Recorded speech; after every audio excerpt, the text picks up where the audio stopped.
کیا تھا اور میں نے تجھے کھانے کے لیے بولا تو اس وقت تو نے کھانا نہ کھایا، اب جب کہ یہ مال ہمارا نہیں ہے تو تو حرام کھانا چاہتا ہے؟ لہٰذا پھر وہاں سے دونوں بزرگ ایک دوسرے باغ میں جا پہنچے، اور وہاں بھی انگور دیکھ کر حضرت اسرائیل علیہ السلام نے اسے کھانے کا جب ارادہ کیا تو حضرت ادریس نے فرمایا، تصرف ملک کے غیر میں حرام ہے، یعنی یہ کسی بیگانے کا باغ ہے جس میں سے تو بغیر پوچھے کھانا چاہتا ہے تو یہ حرام ہے۔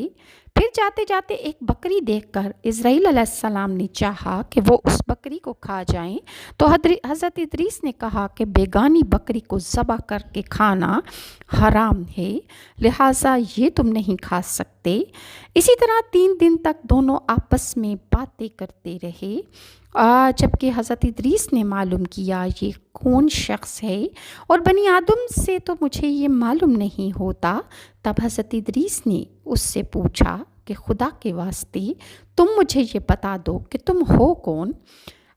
اس نے عرض کیا کہ میں اسرائیل علیہ السلام ہوں۔ تب حضرت ادریس علیہ السلام نے فرمایا کہ بھائی، کیا سب مخلوقات کی جان تم ہی قبض کرتے ہو؟ ملک الموت حضرت جبرائیل علیہ السلام نے کہا کہ ہاں۔ حضرت ادریس نے فرمایا کہ شاید تم میری جان قبض کرنے کے لیے آئے ہو۔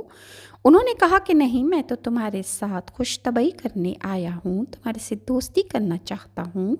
حضرت ادریس نے کہا کہ آج 3 دن سے تو میرے ساتھ ہے، اس عرصے میں بھی تو نے میری جان قبض نہیں کی، تو نے کسی اور کی بھی جان لی ہے؟ حضرت جبرائیل علیہ السلام بولے، فرشتے نے کہا کہ کل جان قبض کرنا ہمارے ہاتھ میں ایسا ہے جیسا کہ تمہارے دونوں ہاتھوں کے نیچے روٹی رکھی ہوئی ہے، یعنی جس کی اجل یا آخری وقت آ جاتا ہے، اللہ تعالیٰ کے حکم سے میں ہاتھ بڑھا کر اس کی جان قبض کر لیتا ہوں۔ اور بولا، اے ادریس، میں چاہتا ہوں کہ تیرے ساتھ رشتہ برادری کا کروں۔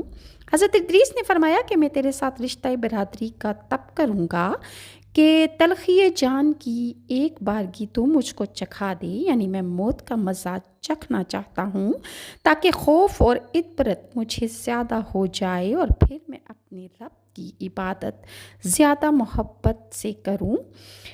ملک الموت اسرائیل علیہ السلام نے کہا کہ برضاہ الہی کسی کی جان قبض میں نہیں کر سکتا۔ تب حضرت ادریس نے خداوند قدوس کی درگاہ میں عرض کی، حکم ہوا کہ ادریس کی جان قبض کر لو۔ لہٰذا اسرائیل علیہ السلام نے